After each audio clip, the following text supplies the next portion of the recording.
ayca mbokk yi yegsi nañu ci seen bloc d'information ci digg bi ni ma leen ko doon xamalee nag lu ñuy waxtaanee mooy mbirub taskatu xibaar moo tax ñu andi mën nañu wax ñaari génération yi su fekkee ñun ñoo ñetteel bi ci gën a bi mujj génn doyen Pape Samba Kane xam ne ñëpp xam nañ ko ci métier bi nekk ab doyen bokkoon ci ñu ko mën woowee la presse satirique ñoo xam ne ñoom dañ daan traité information bi ak benn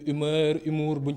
ci daan boole ak secrétaire général bu SYNPICS Bamba Kassé moom ñëpp xam nañ ko ci mbirub syndicat ak tamit ci mbirub journalisme alors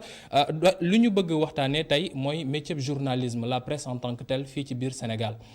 presse Sénégal ku ko wax bu njëkk ba dañ la daan wax c'était la meilleure presse ci Afrique de l'Ouest loolu lañ ko daan taggee ndax école beeg formation bi ak léegi mais léegi dañuy jël cas présent bi fi am rek mooy coow mi am jamono jële ci réew mi ci mbirub politique yi ak yenn coow yi ciy juddu. fi mu toll nii ñenn ñi dañuy wax ne presse bi dafa taxawul taxawaay gu gën ndax dafa mel ne lu féetee boor ñeneen ñi di wax ne presse bi ni mu taxawee dafa mel ne daa am fu mu far wala daa am nu mu bëgg doxee lan moo andi léegi am si biir réew mi journaliste su waxee faw ñu xoosu wax ji ndax dañuy wax ne waxatul wax goo xam ne lu dëggu la. salaamaaleykum maa ngi nuyu sa auditeur UTV yi di excusé wu nag parce que noonu la ay nit bu ñuy vivre ensemble dañuy discuter di waxtaan dañuy déggoo du dëgg même le port du masque nekkoon na dialogue entre nous ñu discuter ba d'accord ni dañ koy garder du dëgg pour des raisons xam nga ay nit bu ñuy waxtaan dinañ déggoo donc système démocratique dara gënu ko ci àddina xam ni nit ñi dañuy waxtaan ba déggoo trouver dara ñun nag en général dañ ko dëpp rek ci ku ëpp doole yaa gagné ñeneen ñi contre la war a def lépp lu pour yëngal la yow nga war a def lépp pour étouffer leen xam nga pour ñëw ci point bi ma la bëgg a wax ci affaire u presse bi tudd nga fii journalistes yi parce que dañuy far fii mbaa ñu far fële loolu si su ma sañoon sax ne si les tares bénignes maanaam feebar yi nga xam ni baaxul kenn warul feebar lenn ci feebar mais ci feebaru métier bi loolu du sax li gën grave en fait loolu conséquences yi gën grave la yi nga xam ni dafa jàpp ci formation bi jàpp ci ni ñuy daawlee métier bi jàpp ci fulla wala fayda bi ñu waroon jox métier bi te joxuñu ko moom mooy dem ba nga xam ni justement dootoo faale yooyu nga xam ni ay feebar la gaa yu ndaw mais mooy yi nga xam mooy gën a feeñ te seen ay conséquences yi sa relation ak société bi sa relation ak nit yi sa relation ak lecteurs yi sa relation ak décideurs yi yàqu façon yàqu bu nekk wax ci jafe-jafe na man bi may ñëw xaw naa indi téere bi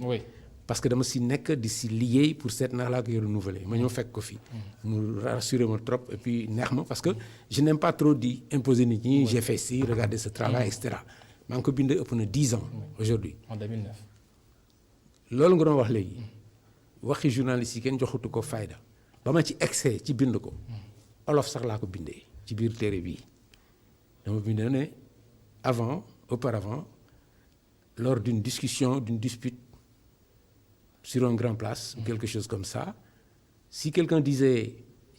je l'ai lu dans le journal ou entendu à la radio, su nit ne man ci journal laa ko lire mbaa ma dëkk si rajo wax ji jeex. ma bind ne maintenant quand cela arrive si tu prends cet argument dañ la waxu journaliste la noonu laa ko bindee ci téere bi il y a 11 ans 2009 booba déjà li ma doon xool rek yàqu woon na yàqu boo xam ni ma gis ne fa ñu jëm bu ñu fa àggee noonu laa ko bindee tamit nit ñi dañ ñu reetaan léegi nag ñu ngi ci aujourd'hui su ma nekkoon ku gaaw a xaddi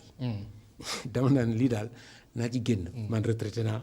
nekkatuma dans la presse active et cetera mais sama métier bu nga xam ne du doon sama métier origine c'est un métier que j'ai appris à aimer dafa nekk métier boo xam ne dama ko bugg ensuite sentir si ay responsabilités il y a 10 ans déjà jóg naa au prix ça m'a coûté quelque chose j'ai pris le risque comme dit Mame Moussé Diagne de m'adresser à ma profession dans une langue claire que ñun comment on travaille c'est pas bien et je crois que il faut que journalistes yi seen bopp jël en charge débat boobu le débat la discussion sur comment on travaille du ma ko dégg du ma ko gis jamais dans la presse sénégalaise te loolu dafa am ci monde bi yëpp te du lu fi bees d'accord mi ngi ci téere bi dès les débuts du journalisme tant ñoom Balzac mu dugg ci débat bi moom it expliquer si nga gis ay débat est-ce que critique littéraire dafa war a dugg ci livre wala dafa war a wax rek ne livre bi génn na keneen ne ko non il faut ñu critiquer ko et cetera loolu mu avancé loo métier bi àggaloo ko ba mu toll fu ñuy wax 4e pouvoir waaw nit dafay xam fi li mu yoree fan la jógee valeur am ak fi jaar-jaaram Bamba suñuy wax ñenn ñi dañuy wax ne presse dafa am jamono joo xam ne moo ngi doon évoluer fii ci biir Sénégal waaye ñenn ñi dañoo gis ne ci jamono ji ñu nekk évoluer tul mais dafa mel ne luy régresser taxawatul sax benn place mais dafa mel ne luy régresser est-ce que loolu constat bi nga gis la ak lan moo ko waral ëpp selon toi. waaw maa ngi lay sant di la gërëm di nuyu di kontaan ci taseeg sama doyen bi Pape Samba Kane di nuyu sa téléspectateur yëpp man d'abord damay analyser li nga wax mooy léegi bu presse bi maanaam wooy taskatu xibaar bu ñu waxee wala ñu jottali ñamu jëm ci ñoom dañuy am jafe-jafe gëm li ñu leen wax loolu phénomène bu dëggu la phénomène bu mondial la ndax léegi bokk na ci éléments yi nga xamante ne moo ko andi ginnaaw yi éléments yi nga xamante ne Pape Samba en tant que visionnaire gisoon na ko depuis analysé woon na ko da ci bokk léegi li ñuy wax monde bi ñuy dundee moo nekk un monde interconnecté donc dafa bokk ci les conséquences de cette trop grande interconnexion bu njëkk ba journalistes yi ñoom ñoo amoon presque monopole informé ñoom ñoo doon moo taxoon saa boo ko déggaan wala nga liiraan ko nga ne journaliste ñoo ko wax ndax ñoom ñoo daan dem di saytu di xool di lëñbët di lijjanti xool nu mu kii vérifier nangam ak nangam jottali léegi day nekk ci monde boo xamante ne ku nekk ci ñun ku connecté wu rek surtout sur les excroissances d'internet mooy li ñu woowee réseaux sociaux képp ku connecté am nga sa communauté te képp ku connecté pourvoyeur de nouvelles nga waxuma d'information de mais de nouvelles am nga sañ-sañu fu mu la neexee nga créer nga jël sa sujet bi la neex séddoo ko ak ñi lay topp léegi ñu dem ba presse bi tamit topp mouvement boobu gis nañ fi sujet yu bëri yoo xamante ne réseaux sociaux yi ñoo koy fësal développé ko le lendemain nga gis ko ci presse bi alors que au début bi réseaux sociaux yi tàmbalee ay reprise d'article nga doon gis ci Facebook ak yooyu dañ naan dem jël li journaliste yi wax andi ko ci ëttu Facebook di ko waxtaanee mu nekk débat parce que journal amul feedback alors que léegi feedback dafa am ci réseaux sociaux loolu mooy particularité bi moo tax sax boo fekkee am nga seetlu tuuti si nga médias sénégalais yi nga xamante ne c'est des médias numériques yi doon am ay fora de discussion xam ne dañuy def seen article ba pare si suuf ñu def benn forum pour nit ñi di sëddante xalaat boo xoolee boo analyser bu baax même forum yooyu ñu si bëri supprimer nañ ko ndax soxlaatuñu ko nit ñi léegi am nañ sañ-sañu waxtaanee article bi feneen fu dul ci biir site yooyu d'autant plus que daawul am interactivité da nga daan wax sa xalaat dem sa yoon kenn ñu wax xalaatam dem yoonam léegi nit ñi dañuy jël xalaat boobu andi ko Facebook ngay wax may wax tant que yaa ngi am jot may am jot ñuy joxante échange bi fi am donc loolu beneen conséquence la c'était juste une parenthèse pour dire que même boo seetloo loolu amatul mais defe naa man li nga xamante ne bokk na ci li gën a tax weegatuñu xibaar yi journaliste di joxe benn bi mooy manipulation dafa am yàgg na am nag manipulation un journaliste est presque tout le temps manipulé mais doon na am benn distance critique ak benn recul bu ko doon permettre même bu fekkee ne sentir na ni kii ko jox xibaar bi daf ko bëgg jàllale loolu moom doon na fexe xam lan ci biir xibaar boobu moo am moo ñoŋ te moo am njëriñ pour askan wi donc c'est-à-dire dans l'information que tu me donnes qu'est-ce qui pouvait être d'un intérêt public à être diffusé journaliste bi daf ko doon am te loolu li taxoon mu daan am mooy journaliste dañu amoon niveau dañu wante dëgg wax na ko sànq une des conséquences de lii ngi conséquence u ñàkk formation la ndax bu fekkee ne journaliste bi dafa ñëw jàkkaarloog tey woyu politique bi wala mu jàkkaarloog woyu ki nga xam ne day yëngu ci wàllum koom maanaam borom xaalis bi wala mu jàkkaarloog ki nga xamante ne dafa am beneen influence ci société bi en tant que leader mu ñëw di ko wax loo xamante ne moom journaliste bi xamu ko wala amul xarañteeg posé wu ay questions logiques yoo xamante ne normalement kuñ ko wax yow yaa da nga ko war a Di nga posé war a pour mën mën a xam. mais évidemment li ngay def mooy da ngay jottali rek. oui journalisme compte rendu moo fi am léegi journalisme compte rendu. beneen élément bi te moom mun ko jàpp mun ci dut baaraam mooy l'accès aux sources affaire bi ni mu yaatoo léegi noonu la accès aux véritables sources gën a améliorer maanaam gën a c'est-à-dire spectre bi ni muy gën di yaatu source dëggantaan bi day gën di xat te suñu réew yi du ay réew yoo xamante ne maanaam am nañ loi d'accès universel à l'information formalisé guñ ko nga xamante ne lu ci bëri dafa war di nekk sur la place publique wala sur la place numérique xamante ne en un clic da nga ciy mën a dem pour vérifier ndax kii li mu wax dëgg la am déet loolu amagu fi. donc loolu bu amul souvent ay journalistes non seulement journalistes compte rendu nañu def mais dafay bëri ay jiixi jaaxa dafay bëri ay ndëng sërëx yoo xamante ne tamit journalistes yi parfois beneen élément bi foofu laay mujjee mooy yenn journalistes yi ils sont de mauvaise foi c'est-à-dire dañu xamul métier mi ñuy def li mu laaj journalisme du parparloo je suis désolé on peut me dire le journalisme neutre n'existe pas d'accord neutralité amul fenn ci àdduna mais honnêteté dafa am objectivité bi ñuy wax sax amul. doyen lu jëm ci mbirub li Bamba wax léegi parce que mooy mbirub parparloo bi am ci yenn saa yi ci ëttu taskatu xibaar yi dañuy wax journaliste bi daa féete fii wala daa féete fële mais yenn saa yi da ngay xool si yeneen dëkk yi mën nañu wax ne média bi média de gauche la média bi média de droite la est-ce que loolu nekkul peut-être loo xam ne dañ koo fàtte adopté ñun ci suñu biir réew ba moo tax yenn saa yi suñu féetee boor rek réew mi dañuy wax ne noo diw boor bi la taxawee te warul woon taxawee noonu. loolu. dafa nekk ñaari yëf yi nga xam ni li tax mënuñ leen méngale. dafa bëri d'abord amuñu même sociologie bi ni même sociologie politique bi que dëkk yooyu ni mu mel.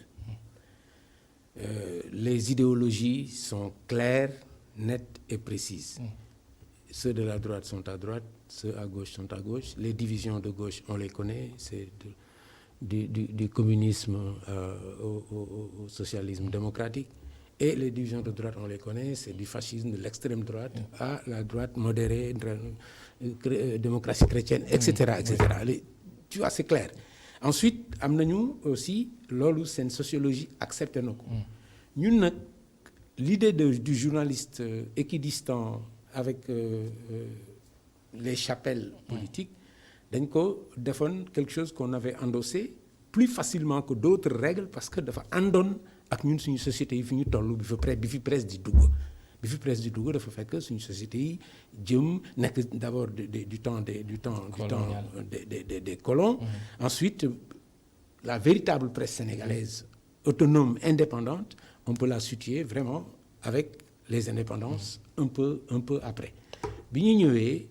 l'idée c'était au-delà des médias d'État avoir des médias indépendants qui joueraient le rôle de contre-pouvoir, contrepoids aux médias d'État. Donc choix wu neutralité boobu. waaw ci loolu maanaam lu jëm ci mbiru contre-pouvoir boobu tax yenn saa yi ñu bëri loolu dañ koy prêter à controverse le mot en tant que tel ndax dañuy wax ne journalistes yi léegi du càggante fa contre-pouvoir maanaam comme nekk balance mais contre le pouvoir la ñu war a nekk loolu la population bi yenn saa yi yaakaar ne kàddu googu loolu la est-ce que loolu mooy signifier média bi xam ne daa war a balancer information bi ñu koy jox ak bi xam ne moom la war a génnee. xam nga. lépp dafa journalisme ay problème yow mën a régler d'une certaine façon c'est-à-dire suñu exclure li sama rakk ji invoqué sànq mooy confusion bi am léegi aujourd'hui entre yow ñaari entité nga wax les réseaux sociaux ak la presse mooy ñetti entité laa wax parce que la presse online pour man mi ngi ci digg bi réseaux sociaux yi nekk fii la presse traditionnelle conventionnelle que je connais nekk à gauche loolu dafa bu ñu duggee ci parenthèse boobu loolu dafa indi beneen problématique yokk problème yi mais en réalité comme je le disais journalisme réglé na problème yëpp parce que yëpp dañ ko teg ci yoon information ak bu mu munti nekk protocole yi nga ko war a jaarale pour sañ ko jox public bi loolu kenn sañu ko changer du Pape Samba moo koy changer du benn professeur de journalisme moo koy changer c'est des règles qui sont là qui peuvent maintenant être passées au tamis des questions de sociologie, de machin. Chaque société a yu mu nangu ak yu mu nangu. On a bien vu tout le tollé que li maanaam coow bu bëri bi ay caricatures yi ñu def ci prophète bi di indi ci biir suñu biir société te am benn société bu ne moom loolu nangu nañ ko seen donc société yi dañuy différente donc mënuñu jël li nekk fële rek calqué ko si ñun mais la presse ci boppam dafa autoriser liggéey ci benn canevas tant que yaa ngi resté ci biir cadre boobu yow tu ne t'occupes pas de nit ñi li ñuy teg sa kaw bu fekkee yow leeral nga ak sa bopp comme ni nga ko waxee léegi ku nekk nit nga rek am nga foo féete am nga foo far même comme il dit et je suis d'accord naag moom objectivité sax mun nañ ko questionner mais honnêteté dafa ànd ak liggéey bi parce que du sax le grand mot honnêteté mais règle yooyu ñu teg soo leen di respecter journaliste nga boo leen respecté wul tu n'es plus honnête avec le métier looloo tax affaire bi nekk plus une affaire d'honnêteté que d'objectivité parce que li tax mu am ay rubriques yu mel ni ay éditorial am ay rubriques ay billets ay chroniques yoo xam ne dañ lay libéré ngay bind lu la neex dañu suñu parti am na ci parti boo xam ni sa xalaatu bopp la mën nga ko wax te kuy wax sa xalaatu bopp mooy man nii laa ko xalaatee keneen sañ na ko bañ a xalaatee noonu à partir de ce moment féete am na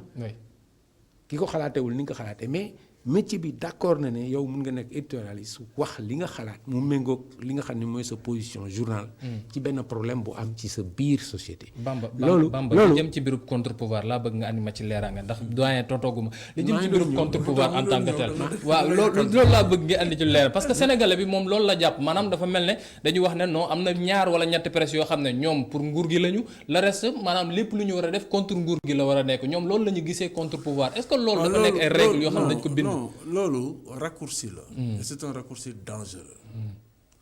Parce que être un contre-pouvoir ne signifie pas être contre un pouvoir. boo gisee ñu ne journalisme contre-pouvoir. mooy historiquement dafa amoon ñetti pouvoir yu constitué dans une république pouvoir législatif judiciaire et exécutif ñu ne journalisme mooy quatrième pouvoir. C'est-à-dire il est là pour balancer. Pour jouer l'équilibre avec les autres pouvoirs. Il est là pour nu mu tuddati journalisme dafa nekk pour di saytu ñetti pouvoir yooyu nga xam ne ay pouvoir constitutionnel muy saytu seen doxalin. di feeñal seeni nu ñu koy tuddee seeni faiblesse. di feeñal li nga xamante ni jaarul yoon. ñu dem ba balance mais bu ñu nee contre pouvoir mooy le journalisme il est contre le pouvoir dominant économique. Il est contre le pouvoir politique. Et quand je dis pouvoir politique, ce n'est pas le pouvoir du gouvernement, c'est le pouvoir des politiques. loolu nag loolu ci loolu laa bëgg ñu taxaw ci parce que ñu bëri lu ñu gis mooy maanaam Sénégal soo waxee contre pouvoir nga contre le pouvoir ñoom lu ñu gis mooy da nga war a nekk féetewoo peut-être du côté de l'opposition ou pas. mais bu doon loolu la kay kon médias yi organes de presse yi. kon ils n'ont qu'à se transformer en parti politique. ndax yenn saa yi da ngay gis yenn saa yi Bamba chaque jour nga gis ay quotidiens yoo xam ne suba su ne dañuy jàpp kenn koo xam ne benn côté foofu la ñuy dóor rek wala ñoo xam ne suñu yeewoo saa su ne dañuy raay benn côté kese est-ce que du loolu moom moo tax ñenn ñi jàpp dans leur esprit que ne noonu la contre pouvoir di signifier. non loolu mën na nekk une perception parce que tamit dafa benn erreur boo xam ne bëgguma ñu koy def bu ñu analyser presse. oui parce que boo analyser presse da ngay def monitoring sur lu yàgg maanaam da ngay am taxaw seetlu boo xamante ne da nga koy natt. ci diir bu yàgg wala diir bu xaw a yàgg bu yamambaay. moo lay may nga mën a am les vraies tendances. boo xoolee ay une journaux rek pour bëgg ci juger presse da ngay juum. parce que la une c'est commercial loolu ñëpp jàngal nañu ko ñëpp xam nañ ko benn ñaareel bi li ngay wax nii am na ñu koy wax ñu ne oui bon par exemple le Soleil c'est un journal gouvernemental qu'est-ce que vous voulez le Soleil ne peut être que dans le factuel et dans mënul nekk lu factuel ak luy wone luy fësal li gouvernement bi liggéey bi politique bi ñuy teg voilà li ñuy teg moo tax ñu ne boo xoolee seen uni lu ci ëpp dañ naan président de la République nee na dina andi vaccin wala président de la République nee na dina jënd 1500 tracteurs wala président nangam ak nangam donc élément de bien que sax loolu tey boo xoolee de façon générale ni monde bi di évoluer même en Afrique mu ngi commencé c'est un journal gouvernemental mu ngi commencé sax di disparaître waaw mu ngi commencé di disparaître ñu pays yi ko defee vraiment bëriwutul ndax gisatuñu njëriñ li parce que léegi bu ñu nekk ci monde boo xamante ne ni nga amee le Soleil moom nga amee lii quotidien am l'observateur am ça tu as 150 autres publications quotidien yi génn chaque jour bëri na. am ay yeneen médias yoo xamante ne entre les deux publications bu tey bu suba ñoom journée bi yëpp ñoom ñooy génne di génne ay informations donc amatul sens ci benn côté nga am kii boobu mais du càgg du tere ñu considérer bu ñu considérer dañu war a xam ne journaliste bi muy bu pouvoir bi ak bu feneen li ñu ko laaj xam nga mooy la mooy mu tànn segg ay fait yu leer factuel mu jox ko population bi am na droit boobu li ci des bu fekkee ne journaliste bi dafa bëgg wax xalaatam wala mu wax yëginam wala mu génne ay émotion am na ay genre journaliste yu ñu ko may yoo xamante ne mën na ko mais loolu dès que mu dugg si rek on n'est plus dans l'information on est dans l'expression de l'opinion donc bu boobaa tamit te monde bi ñu nekk loo bind lu Pape Samba peut-être il y a 10 ans 11 ans bi muy bind livre bi xalaatam la waxoon ok il y avait pas peut-être trop de retour mais tey jii bu bindoon benn chronique rek siiwal ko te defe naa temps yi sax mu ngi doon def ay chronique ci benn rajo mais ça boo defee sa chronique parfois nga touché sujet boo xamante ne gars yi dañ koy passante ci WhatsApp bi di ko waxtaane te loo xamante ne xëy na doo ko fekkee donc juste pour dire que dafa am benn genre maturité boo xamante ni dafa war a dellu si ci débat public bi ci espace public autant ci côté journaliste yi pour ñu gën a jël seen responsabilité gën a xam ni opposant bi ngay faral wala bi ngay am sympathie ci moom bu ëllëgee mooy nekk pouvoir te bés bu nekkee pouvoir rek di la xoolee bëtu contre pouvoir yow la lay xoolee tamit tey peut-être mën na la xoolee bëtu allié wala ku ma mën a àndal pour jot li may jot mais saa bu ci jot di la xoolee bëtu attention kii daf may yàqal day xëpp suuf samay mbir donc ñu xam ni nekkuñu fi pour nekk opposant mais aussi ñu xam ni nekkuñu fi pour nekk xaritu pouvoir di leen raay di wane seen li ñu fi nekkal mooy askan wi. l'information entre tant que yaa ngi koy def nag l'information gëm naa ni doo bëri ay critiques ñu naan da ngay jëng wala da ngay am foofa. doyen wax nañu lu jëm ci mbirub sa téere bi wax nga ko lu jëm ci mbirub formation bi wax dellu nga ci lu bëri yenn erreur yu ñuy bind français mi xam ne yenn saa yi dañ koy nasaxal waaye ñenn ñi dañuy wax tamit dafa mel ne réew mi journaliste dafa amatul gëdd goo xam ne jox nañ ko ndax ku jug ne mën ngaa nekk journaliste école de formation yi moo ngi fu ne bañ léegi maanaam journaliste bi école ba bërëb liggéeykaay bi su fa demee peut-être liñ ko war a fay duñ ko fay ba ñenn di wax ne léegi on est dans un journalisme alimentaire nit ñi dañuy ñëw liggéey pour mën am lu ñu def seen poche loolu kese moo tax ñu jóg est-ce que loolu nekkul tamit loo xam ne mën na rey métier bi en tant que tel fi ñu toll nii. Aujourd'hui lii mën a rey métier bi xam nga les hommes nit yi ñu ngi jàkkaarloo ak benn feebar benn maladie bu ñu jaaxal. su ma ko doon reporter ci presse ci métier bi. maladie yu toll ni coronavirus mat na 100 yu ko wër yooyu yëpp yi ngay wax yëpp pour man ay conséquences su ñàkk maanaa bi journalisme dab journalisme te ñàkk maanaa boobu li tax mu dab journalisme mooy que dañ ko pratiquer tul nu mu rafetee nu mu baaxee lu tax pratiquer wuñ ko nu mu rafetee nu mu baaxee parce que nit ñi koy pratiquer la plus grande masse la plus visible aujourd'hui mooy nit yi nga xam ni xamuñ ci lu bëri dañ cee dugg par des biais yi nga xam ni journalisme métier la boo xam ne dafa ubbeeku. parce que d'abord bi muy juddu métier bi existé wul ay journal am na ba pare te journaliste amul. loolu tax ay nit jóge feneen di dugg ci métier bi loolu dafa ànd ak journalisme. waxuñu bañ a def école. waxuñu bañ a def école de journalisme je suis l'exemple vivant de quelqu'un qui n'a pas fait d'école de journalisme et qui a fait une carrière de journaliste je veux dire acceptable. on va le dire comme ça pour yem fa dëgg donc mën nañ la former ci école yi waaye mën nañ la former tam ci biir rédaction yi mais buwe boobu nga xam ni moo doon pour ñi nga xam ni dañuy jóge ci beneen métier dugg ci métier bi wala sax amaguñu métier am nañ bac rek yàlla may leen ay dispositions ñoo ci rédaction yi dañ fa daan fekk ay mag ci préface bu mu def ci livre bi Mame Less Camara bind na ko da ngay ñëw ci rédaction tu te choisis un maître ou bien un maître te choisit won la yoon bi nga ànd ak